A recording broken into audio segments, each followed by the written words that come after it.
So when they say that this is the God-breathed word of God, it's easy to say that because they actually, if you were to ask them, well, what are the mechanics that God used to bring this text into being, right? They don't know that.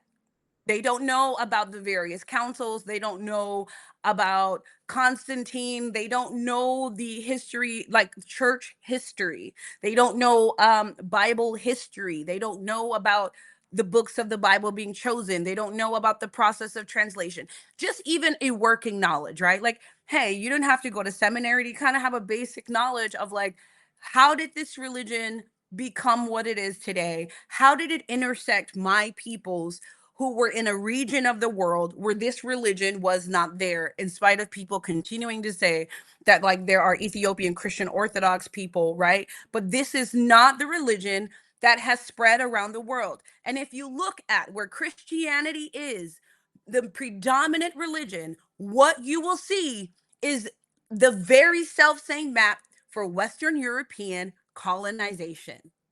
That is what you will see. That I don't know. That is exactly what it is. And the lack of literacy around that is part and parcel of also a lack of literacy around the Bible itself. Many of these Christians have not actually deeply engaged with the Bible. And I meet a lot of Christians. You cannot debate them because they have beliefs without knowledge. Beliefs don't require knowledge. So there's no debate that can happen. There's only thanks for my name. If there's no knowledge, there's only one-sided teaching, or there's only sharing personal perspectives. But that a debate requires a fundamental understanding of knowledge that actually can be wielded, right, and sharpened in debate. But they can't debate because, like I said, when it comes to this Pew Center study of who actually knows, like, the history around the religion, Black Protestants, Hispanic Catholics know the least. You know who knows the most? And this is interesting. Who knows the most is Jews and atheists know the most about Christianity. The first step in my deconstructing Christianity, um, because the impetus for my deconstructing Christianity was I could see that there was some overlap with racism that I was starting to pick up in my church. I went to a mega church that was very white Christian cultured. I didn't always grow up in a white mega church. I grew up first in a Black church. But I think had I not been, like, from 8th grade on so immersed in this white mega church, I wouldn't have perceived that there was some unspoken overlap. And it was something my mother didn't talk about with me because she did not really care for this church at all. Um, I know that's kind of nuanced because when people watch my videos about saying my upbringing was like right-wing Christian conservative and I language white supremacist, people think that like they were MAGA. And I'm like, I'm saying white supremacy because I'm naming the larger system that Christianity itself folds into for the most part, right? That American electoral politics kind of folds into. And languaging that does not mean that they themselves were like, we love that. And I'm just being very clear in the identification, and people have issues with nuance. There's a lot of things people do that are white supremacists, but they don't consider them, they don't name it that. Y'all don't stop hitting on me. Stop hitting on me. Don't stop. I'm just kidding. Let me plug my shit in real quick. Um, so already, so already, the let me see. Let me plug my life in. Don't look behind me. I'm cleaning and I have kids. Okay. Let me plug my phone in. So what do you have when you have a group of people whose identity is based in a thought system that they actually do not have any literacy or training on how to view or how to explore? What you have is the perfect setup for a cult, the perfect setup for fear-based programming. Because one of the things that helps eradicate fear is knowledge. And without knowledge, what you have is fear that runs amok without any ability for people to check it. Now, because I was so deeply immersed in these type of cultic programmings, which I didn't know at the time they were cultic, I know now. I see the parallel between the cult of Christianity and the cult of people believing in the American project of democracy in the ways that they do. These are both cultic programs. These are both cultic programs. And people love to only point this out when it comes to MAGA. And I am like, no, babes, the ways in which people really do believe, as Democrats as well, that the American project was ever meant to give them liberation, in spite of so much overwhelming evidence that this system at every point has never had in its intentions anything close to liberatory for Native peoples, for women, and for peoples of African descent, defies logic that people can literally believe that by giving power to politicians, we will be able to access a liberation and a freedom. This is literally a mirror of Christianity's essential framework, because Christianity's essential framework has always been inextricably connected to empire. Even the kingdom of heaven is a kingdom. The language we have around the spiritual, you know, the spiritual liberation that we want to have, it's still based in a monarchy. What we don't, many of us don't come from societies where monarchies exist, right? Our original peoples had other systems of governance. We don't have a monarchy. A monarchy is unilateral power held by a select person and their partner, and they have full dominion over land. And then we have a God who in the same way has languaged itself as it alone is God. It is male. It asserts its will over humans. Women are only there to hold the seed of its will, which is Mary, right? Mary is only there to birth it, right? The woman's will is to be subservient to the man who is the first creation of God, and that the will of humans was to dominate the earth under the dominion of this entity. And we are to do this so we can be in the kingdom of heaven. When you go back to some of the papal bulls, right? Look at the Portuguese who initiated the slave trade. The language that they have around, like, the reason for their domination is because the language they use is very much connected to an older system, which was Roman. Our basis of empire is very much connected to how the Romans created a lot of the theological, cosmological, and ontological framework of what an empire is. The starting of binaries, right, between free and slave, um, and even this idea, one God, one word, one ruler, right?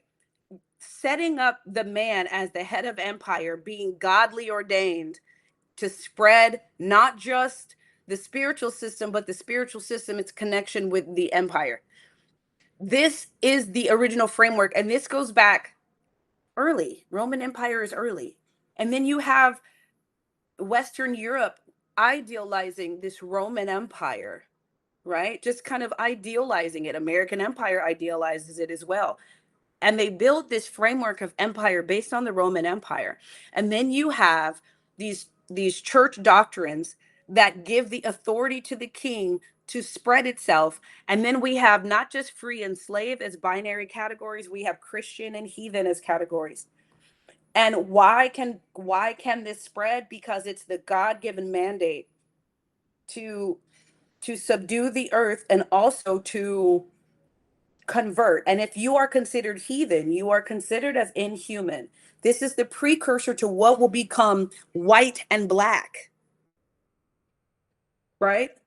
This creation of subhuman categories, but it's all coming down from a God who's given this authority to one person who is dictating the rules of the empire. And the first domination that occurs in the Christianity that we know, right, with Yahweh in the creation story, the first domination occurs is God putting its will into the earth. It creates it, and then it uses the earth as this superficial womb. And then we have an interesting feature, right? Is that the woman, okay, so let's look because let's look at the let's look at the Christian creation story in the Bible, right? Um, God is creating the earth, right? Before God, all of it's without form, it's void.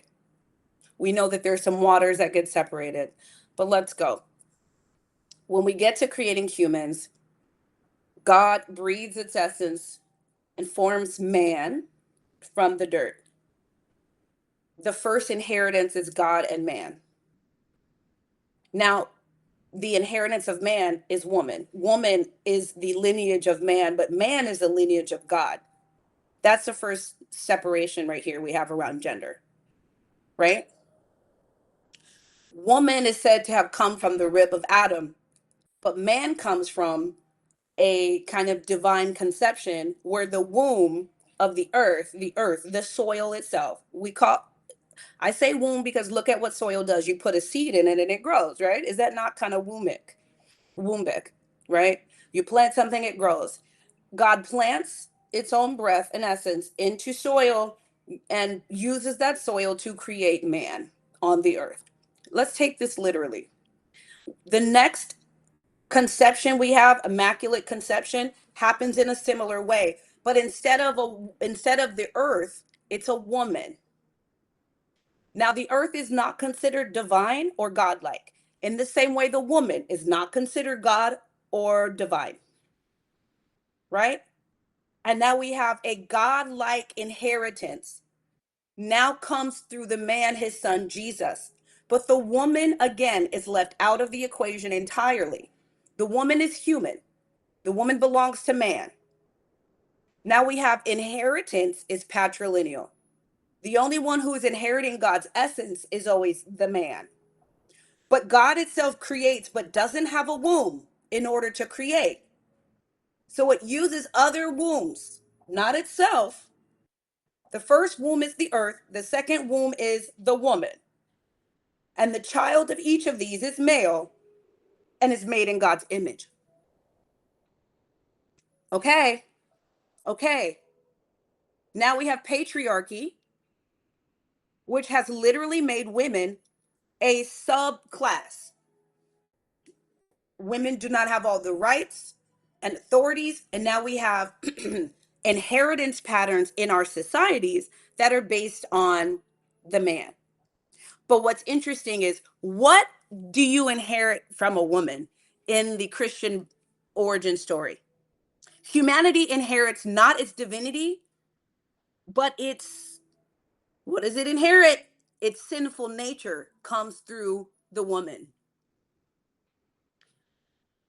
Okay, follow me here.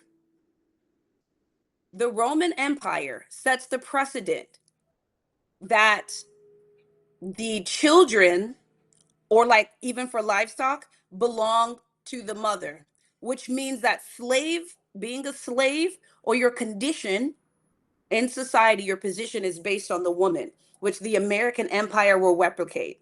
It will literally replicate with its forced breeding, right? You have the condition of your mother. So the the inheritance that comes through women is never legitimacy. The inheritance that comes through women is always enslavement, sinful nature, right? And the only way to be redeemed is to come to the father or the patriarch for redemption. This is literally the structure of our society around gender, which was gender was created in the ways that we know it today for the purpose of white supremacy, for the purpose of eugenics, and for the purpose of enslaving African peoples unilaterally. These are very interesting concepts. They go back to the Roman Empire, where we see the beginnings of this inheritance that is patrilineal inheritance can only gives legitimacy, but matrilineal inheritance only gives you pain and suffering, a reduced social class, a social death, right? A sinful nature.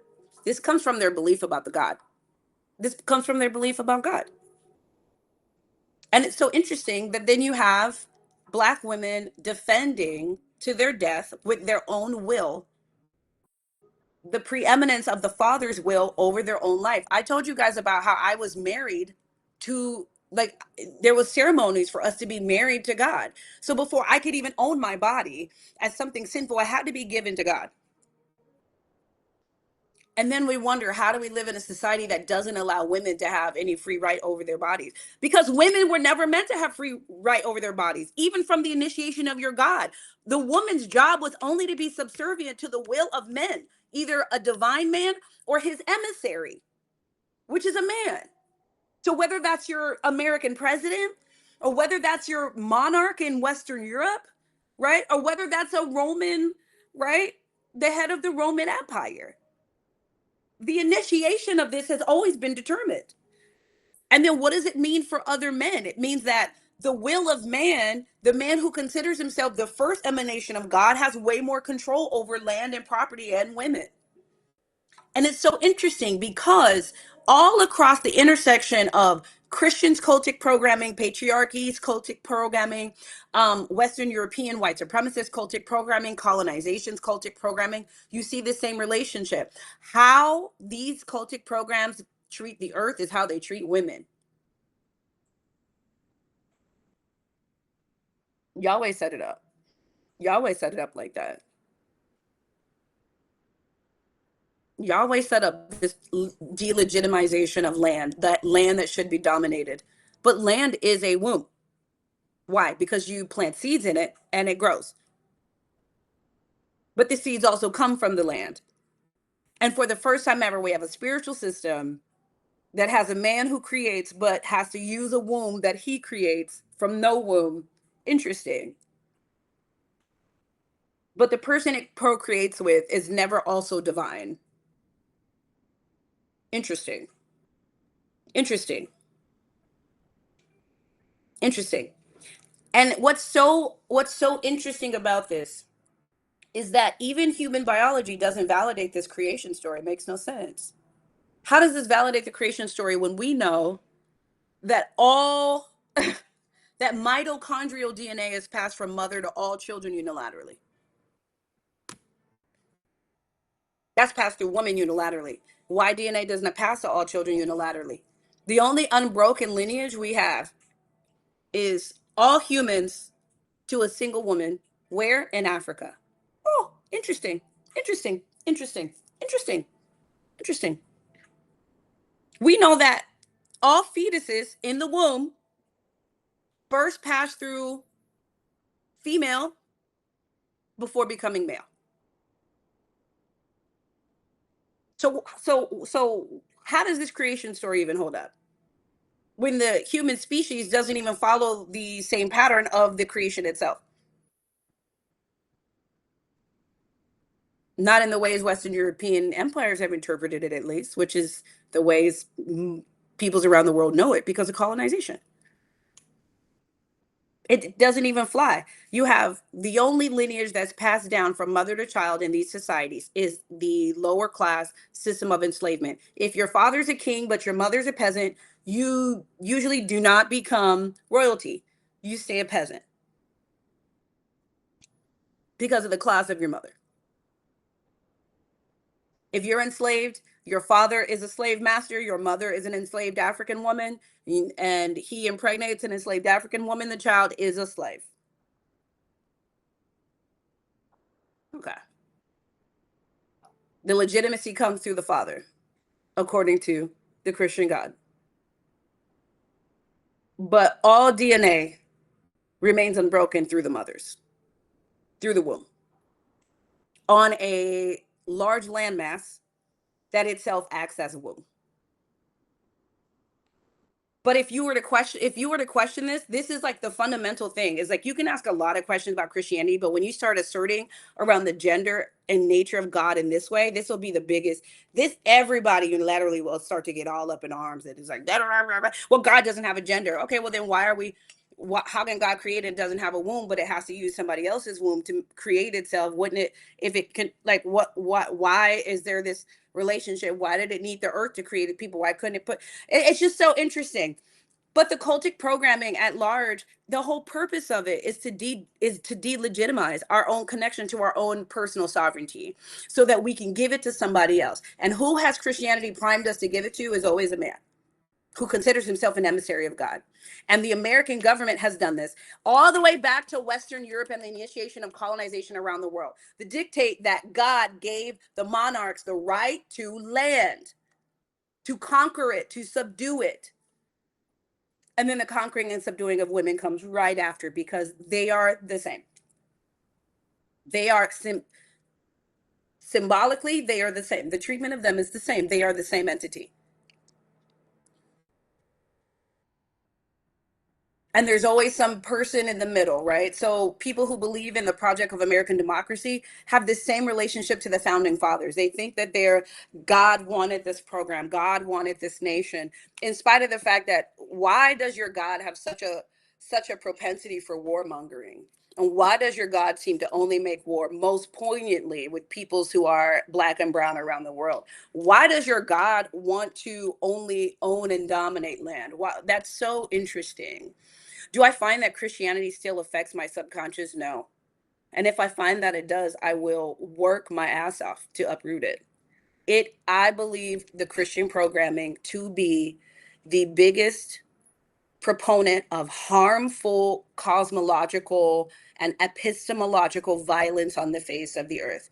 I think a lot of these Abrahamic religions are the biggest impediments to global peace, to our sovereignty, and to our liberation movements. I think that there's a lot of people like Dr. James Cone who've done a lot of work to try to find the liberatory places within these religions. I guess that's a helpful, like, helpful stepping step stool to liberatory movements. But I think we have to really take some sovereignty, and the fear-based programming is what enables the cultic programming. If I tell you that the spirit wars with the flesh, but you know that through a woman you're born into the flesh, not only do you mistrust women, you mistrust yourself. And if you mistrust yourself, then whose judgment will you use to move through the world? It's so strong. The Christian programming is so strong because you can't uproot something where your identity is still attached to, right? So if you destroy the house you're living in, then you have no home. And nothing like self-preservation is deep within us as a species, right? If you destruct an identity with no other home for it to go to, uh, you're not going to be able to destruct it, because you would annihilate yourself, right? That would be, you would self-annihilate your identity, right? So think of it like, let's look at nature. A hermit crab, right? When a hermit crab outgrows its previous home, it does not wander outside of a shell of protection or grounding or home for itself. It has to find a new home first. It has to find a shell. It might have to try on a couple to figure out which one fits it at that time. And it does not judge itself. Maybe it does. Maybe we don't know the thoughts of, like, hermit crabs. Maybe they go through like a period of like deep existential crisis, right? But when you outgrow the previous home you had for yourself, it is perfectly okay to just drop it and find a new one, right? To hunt for a new one because this one is too small. If you want to leave cultic programming, you'd have to find a new grounding home that is more compelling. I think of it this way. This is how I work with myself around my own subconscious, right? So I'm gonna tell you my business a little bit. Here's my business. I wanted to look at my thoughts, because I was like, if I have thought myself into my current conditions and I do not like my conditions, I would have to first find and audit what thoughts have led me here. But I couldn't find them because I'm like, no, I feel like I'm pretty good at, like, my thoughts. So, like, what am I not seeing? So, without judgment, just curiosity. You just get curious about yourself as an entity, right? Like, I like to study things, so it's like, ooh, okay, let me study myself. Let me not judge it. Let me just treat it like National Geographic and be like, today the woman gets up and she moves to the couch and she does this and that, right? So you do that. Do it for a week. No judgment. Just really watch yourself. And as I started to listen, like, to just observe, I realized that I had about 4 stories that if I let my brain go, think of it like releasing a dog, right? You had a dog in the house. Let the dog go. Just open the door, let the dog run. Open the gate. Now you're just going to put a GoPro on the dog and see where the dog goes. Okay, acting. I do a little bit of acting. I might be in the union. um, if you let the dog out, just see where the dog goes. That's what I would do with my thoughts. So I would just watch where they would go. No judgment. I wouldn't try to call the dog back. I just will let the dog go. And I just am like watching where the dog goes. I realized that I have about 4 stories at this time when I did this. This was 2024. I had about 4 stories, really traumatic stories in my life that I would keep going back to over and over. I'd be washing my face and listen, it's like a dog going to trash. My brain is going right back to this trash, the same painful, fucking traumatic ass story. And if it's not that one, it would go to it was like it had 4. And I had not realized till I watched it how often my dog was going to trash. And I was like, okay. So then I started, once I realized that that's where it goes, I was like, all right, no judgment. What do you do with a dog who likes trash? You don't judge the dog. This may be the only thing. You know what I realized? I said, this is the only thing I have that's flavorful. It's the only thing I have. These are the only stories I have that are really sensorially rich. Do you know what I mean? When you think about traumatic stories, you feel alive. Not in the way you want to feel alive, but you do feel alive, right? It stimulates you. Negative stimulation, but it's very stimulating to keep revisiting traumatic stories, right? And then your body is all activated and you like feel alive, but like shitty. You feel shitty, right? I'm just don't even know what's happening. I'll just be walking through my day and it's like shitty story and I don't even. So with a dog who likes to go to trash, this is the most flavorful story it had. This is the most flavorful food it has, right? What do you do to get a dog away from trash? You could shame it, you could beat it, and be like, bad dog. But like, or, and the reason I say you could beat it is because I already tried that. I did that. Did it work? No. I just now run with my tail tucked to the trash. It's not better. So I realized I need to give the dog a juicy bone. I need to find a bone. I need to find some like juicy cut of meat to give the dog. Because if a dog has trash and this is all it has, the only way it'll drop the trash is you have to give it something more compelling. And then dropping the trash is a no brainer because a dog is not stupid. In the same way, we are not broken. Even though some of these spiritual systems would say, like, inherently by nature, we are broken, right? Through the inheritance by our mothers, born in sin, bullshit. We're not broken. Some of us have just been trained. We've been trained like a dog. So if you want to drop Christian programming, if you want to drop cultic programming, you have to find number one, what is this giving you? And the reason you can't deconvert a Christian, because they're a dog with a bone.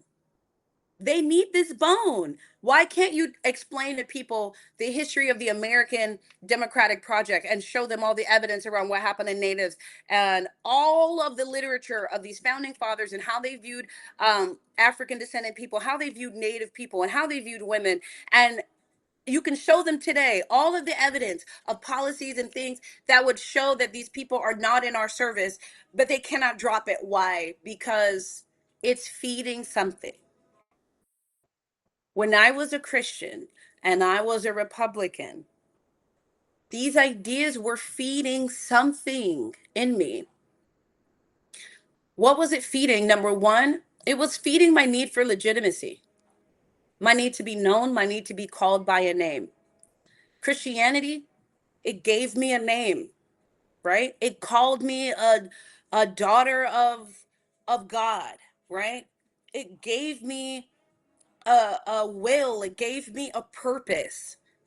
And the fact that it was cultic programming doesn't change that. It gave me something that I needed, right? I needed expression for my curiosity of the spirit world. It gave me home. It gave me belonging. It did. In the same way people judge MAGA movements or Democrats. And the hard part is that when people need home and belonging in individualist societies like the West, these places provide home, they provide identity, they provide naming. In the Dagra culture, yes, in the Dagra culture, the way to give people that belonging was to, even in utero, to discover through divination the spirit of the child and what its purpose was so that you could name it. And then when the child is born, children have to be present to laugh and rejoice as soon as it hits the world.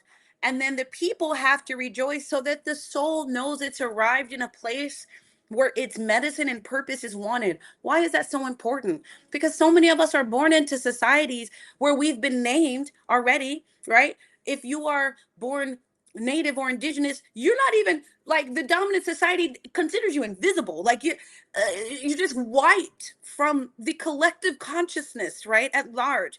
If you're black, you're given a name, but the name is perpetual slave, the name is criminal, the name is subhuman, right?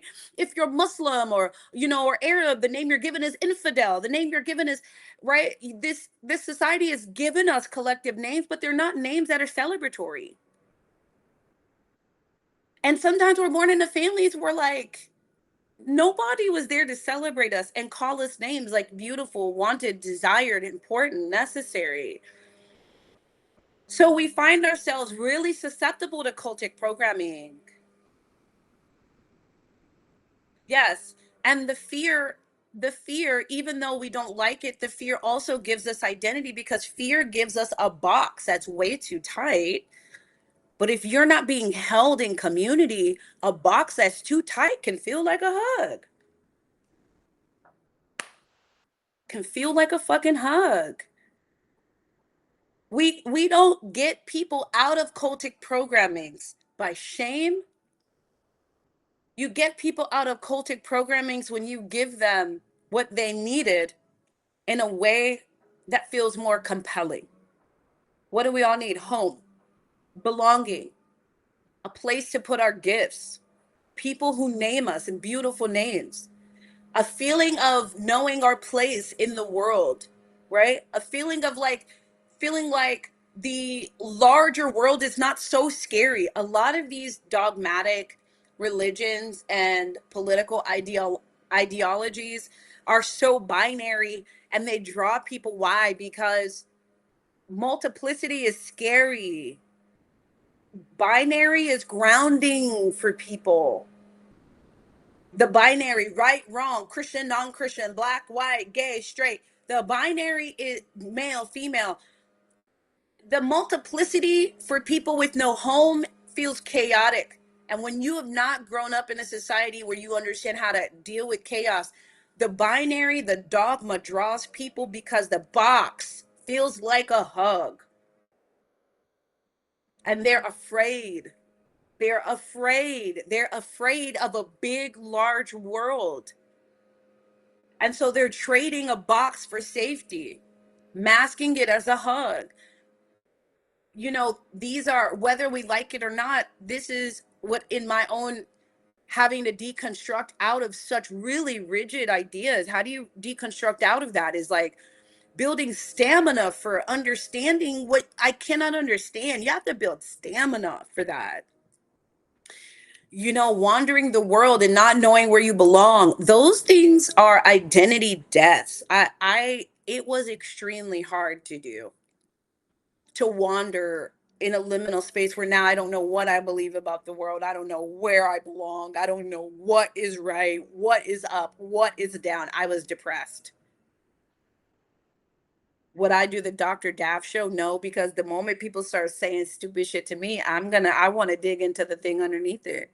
But people are not there. I want to be like, what is it you need from the dogma here? Like, what, like beneath this, right? What do you need from the dogma? It is really hard. It's so hard to leave an identity and a home and a belonging, even a family of origin, even if you know they're abusive, to leave it. It's so hard. So, and fear has to be, fear is something that has to be confronted perpetually, because fear is what happens when you can't make sense of the world and you don't have a safe place or home to ground it in. So if you can't feel at home in yourself because the Christian systems or systems of race, sexuality have taught you that you cannot trust yourself, then you can't even feel at home in yourself. If you don't feel at home in your family of origin because of toxic patterns, then you don't feel at home in your dominant society, or, when I look at a lot of those women, I can see in that 20 versus 1 conversation, when I look at a lot of those women, what I see is a lot of pain and looking for answers and not being able to sit in the tension that they need this. That's why they're not battling Jasmine. They're battling against somebody trying to rip away the only box they have that feels like a hug. They're battling their identity, their own worthiness, their worthwhileness, their sense of belonging, their sense of being named by something. And you can't battle people on that. Can't battle people on that. You know? Because I realized that if I used to, oh man, I used to battle Christians hardcore. Bop, bop, bop, bop. And you can do the same with MAGA people. You can do the same with Democrats or hardcore people who believe in like the American government as a noble entity. But you realize that the belief is not about facts. The belief is about identity and belonging. And to take it from them would be to take the shell off a hermit crab and know that now it's susceptible to being preyed on. So the movement building that I've had to come out of my own dogma, my own anti-Christian dogma, to come into something that's more like, okay, if we want people to deconstruct, the best thing we can do is create places that feel like home and belonging. That's what we can do. What do people want in a home? They want fun, they want food. People do want to fuck, unfortunately. They like to fuck or flirt, right? Just right? People want to be named. These are the things people want out of a home and belonging. If we can't create that for them, then what we do is the same type of violence and identity violence onto other people. Um, and these dominating belief systems are based on violence. So Christians trying to convert people is trying to make their need for comfort and tribe your problem, right? Like they are dominating. They're making home and building it and forcing you into this type of home and belonging, which is exactly what empire does, right? Empire says, for me to be powerful, I must take away all of your previous home and belonging. This is what whiteness and white supremacy has done, and it does it to white people. It says, for this dominating idea to spread, I have to strip from you first the ways in which you used to be named, the names you used to be called. I have to burn the hearths. I have to burn the tribes. I have to burn the villages. I have to burn the history. I have to destruct the languages that you had. I have to destroy that unilaterally. It's epistemological violence. I have to kill your way of life. And then I have to give you one. Then I have to give you one. I have to give you an origin story, which is like in the Americans, we have the Thomas Jefferson, George Washington, and the crossing of the Delaware. And it gives you a myth. It gives you an origin story because every belonging needs an origin point, right? And if your origin point can't be Africa because you are trying to colonize Africa to build the resources of the Western European world, then you have to give them a pseudo origin point that disconnects them from the origin. If patriarchy wants to give you a sense of home, it has to cut you off from the origin point, which would be what? The womb. However, that's been gendered differently across the world. The womb, the point of origin. If I want to give you a different origin point and I want to give it to you through the father, I have to destroy the mother to give it to you through the father. Right? I have to cut you off from that. by languaging how you even understand that differently. So I can give you home over here and say, well, now inheritance is all through the man. The man is preeminent. Only through the father can you have legitimacy. Only through the father God can you have legitimacy. The woman can only give you this, but I can give you that, right? It has to give you, it destroys one home by giving you another. This is literally what colonization and empire have done. They didn't just seize the land, they took all of the ways that we knew ourselves with it. When you disconnect the people from the land and how they know themselves connected to the land, you literally cut them off from a mother.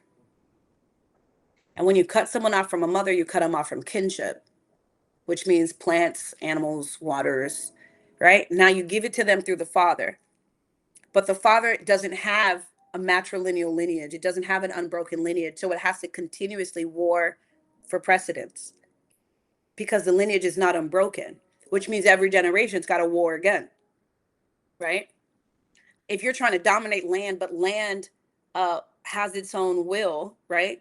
Then you constantly have to subdue the land over and over and over, right? You constantly have to slash and burn it and deplete it in order for it to do your will, because that's not its nature. But because you don't have one yourself, you have to dominate this one and impose your will upon it. So if you don't have a womb as a point of origin to give to a people, the only way you can give them a pseudo origin point is to dominate the womb, which is now to dominate women, to dominate the earth. Because the system doesn't have one. It only has a superficial one, and it can only give you a falsified version of it. Um, and how does it reinforce it? Always through violence, always through terror. Because when you enact fear into a people, the fear programming will activate in their own brains and they will carry it with them farther and longer than you'll ever have to say it. You make now the policing of their world and worldview an internal job through fear, right? Through violence, through terror. If you if you create enough terror and violence in a society, even the women's bodies will code it into the children. We know this. We know epigenetics. We know that trauma and violence change and can be passed down. If you poison a well, the entire village will be sick. So if you poison the well of the origin point, everyone connected to it will suffer, will be sick. You poison the wombs with violence and terror, the children will know and recognize the violence and terror. They even know this in crows. You know, crows will talk shit about you. They said to like 4 generations.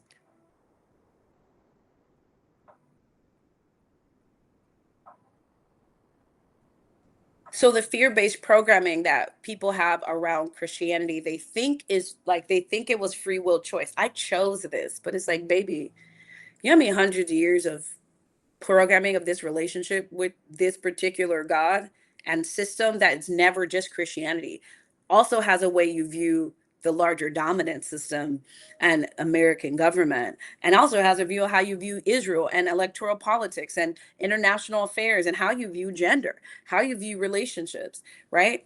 Yeah, they create the problem and give them the solution. They create the terror and then give them the safety. So if you have a whole population of people who've been enslaved and then literally given this rhetoric about needing to be Christian to be saved from this, right? Even though this God gave them dominion over you, but this same God will give you the salvation from the dominion, or at least give you some relief.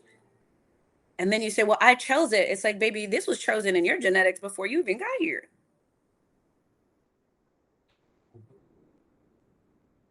Building up the personal sovereignty to first question the gods we have, question the beliefs, look at the dog of our own thoughts when we release it, is number one.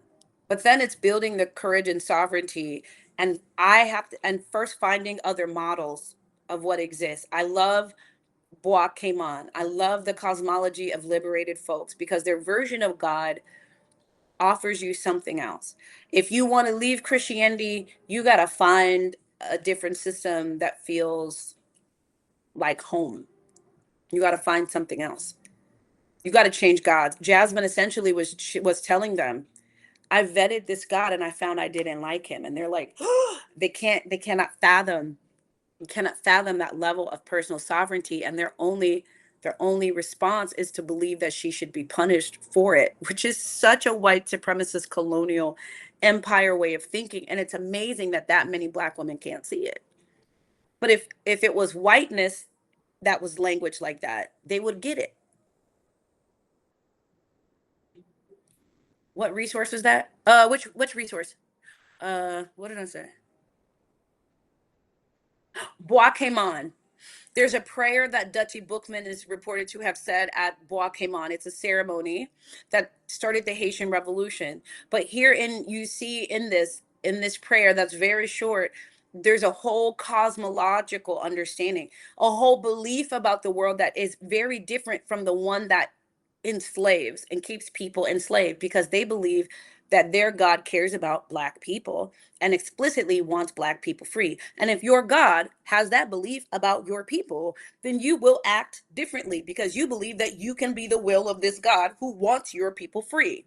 Harriet Tubman had a similar belief system. And people think that that's a Christian, but that is actually, she's using a Christian idea, but that is not Christian in the way that it's very sub. I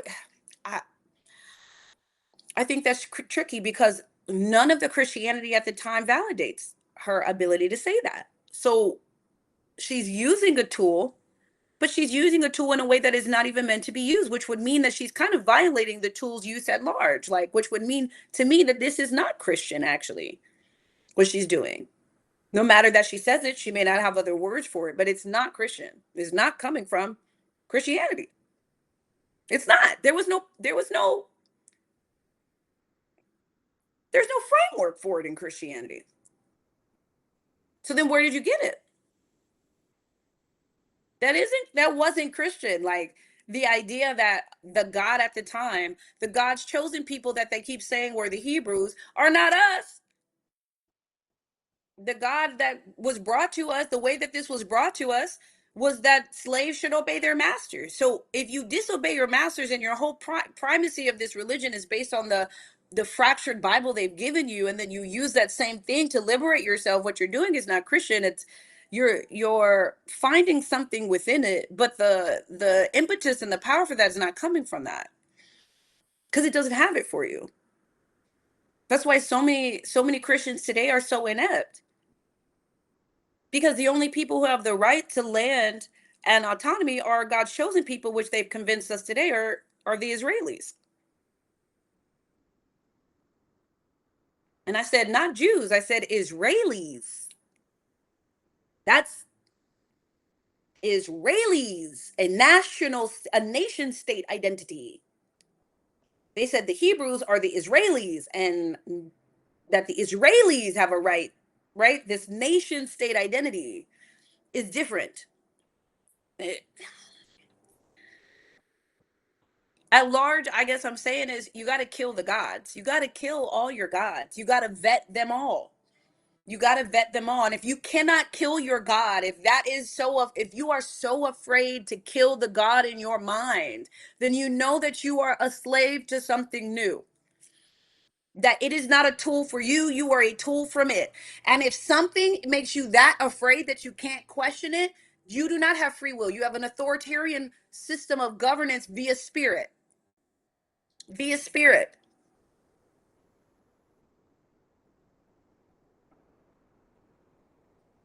When I thought my ancestral practice was becoming too dominatory, and then I was going there and I tore that shit down. I took a hammer to it. Bop, bop, bop, bop, bop. Ritual items. I bop, bop, broke it all up, threw it in the trash. These are here to serve us. But if you believe that you're in service to it, I think that that's something to check, because where does it start and stop?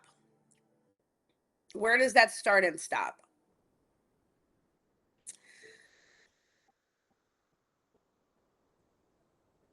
But to have a God concept at all, where this God doesn't want for you a sovereignty, and these are still kind of, monarchy terms, but a sense of self-possession that doesn't have to come through guilt or shame or self-betrayal. Um, some people have a God I wouldn't even consider a good friend.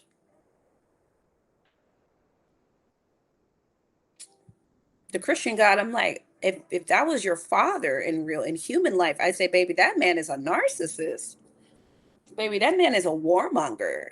That's a villain, not a good father. It's not what he says, it's what he does that makes him a villain. What he does.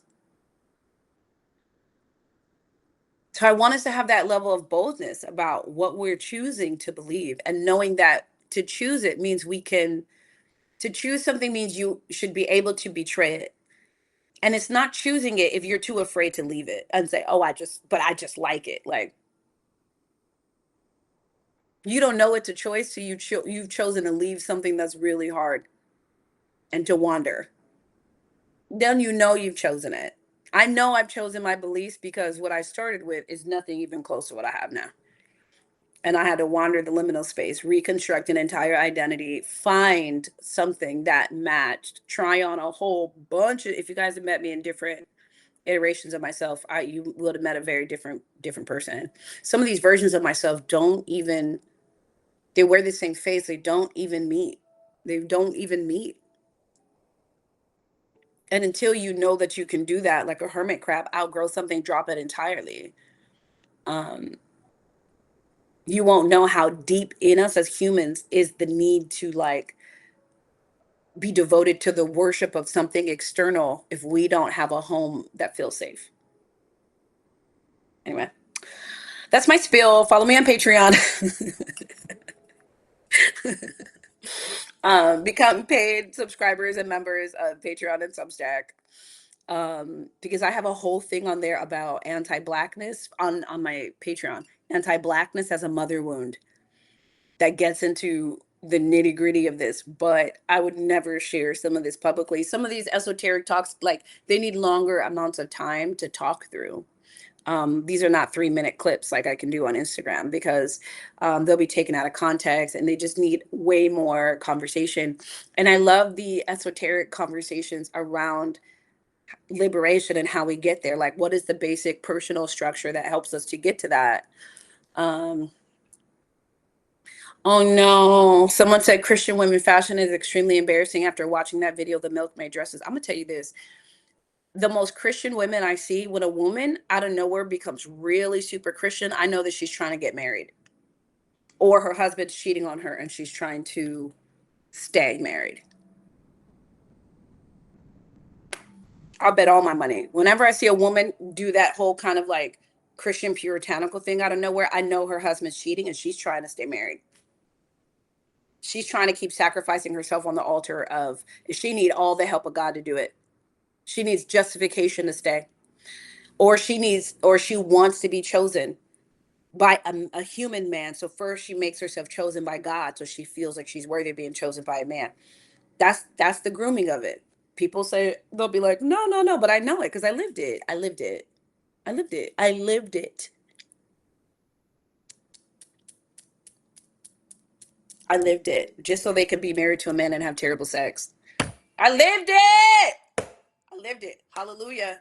The difference is, I, at some point one day, I decided, when I was deep in the throes of narcissistic marriage and all that shit, how Christianity had groomed me for all this, because I thought if I had sex outside of marriage that God wasn't going to bless me.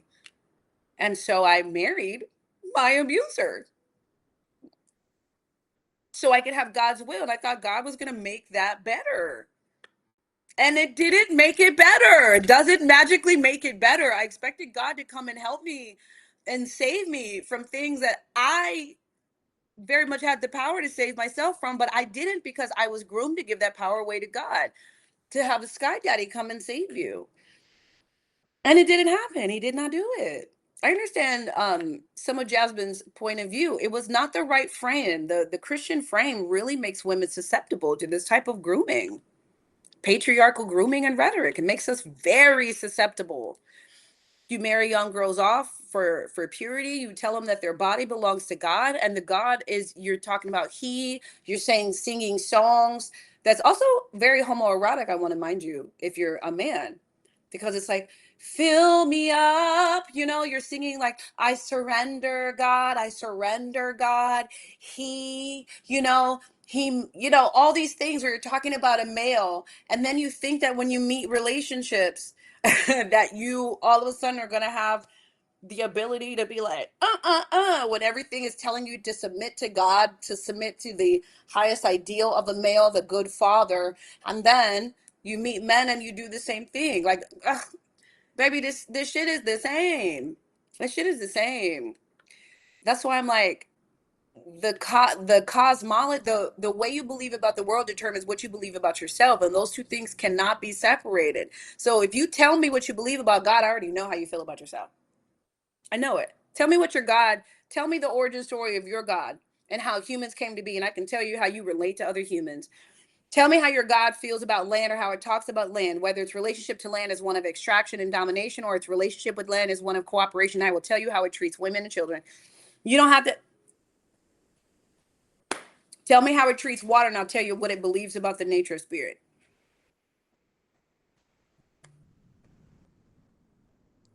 You cannot separate them. We only can know ourselves in the reality that we believe exists. And until you start to really investigate all the things you truly believe, not what you say, but what you act upon, will show you what you really believe about the nature of the world. And if you want to change who you are, you would have to first change the nature of the world.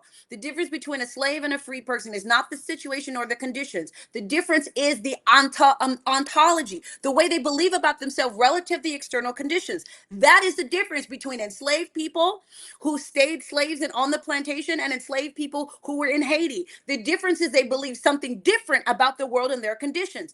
That in and of itself tells you that if you do not go and fire the gods you have, fire the religion or spirituality you have, if it makes you cower and bend and bow and grovel and beg through prayer or rituals or anything that positions you in the position of a beggar, I will tell you that you've been groomed to be a slave to something else.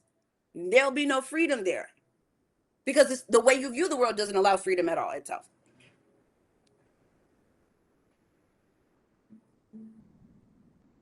Okay, anyway, follow me on Substack and Patreon.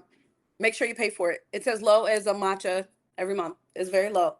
Um, and I would love to hear on my Patreon, especially, but send me a message on whatever platform you're on, what you want to hear me talk about in full. Like, what can we get into? Because I love to talk about this in longer form and keep these up as documents, because we need to be able to have a place to explore these things in depth, in longer form than just social media, which is constantly like engagement farming, in this attention economy, which is really a new plantation. But we'd have to start to dig into these concepts deeper, spend more time in the tension to see what is here that's fertile, that wants to be planted. And to do that requires some building of personal sovereignty in saying that I will be okay if I do not know who I am on the other side of this. What type of home and belonging grounds me, that allows me to feel comfortable to venture past my own limitations, to venture past my own edges, where I don't feel like I'll just drop off the face of my known universe into oblivion, because none of us really want that. Um, so anyway, bye.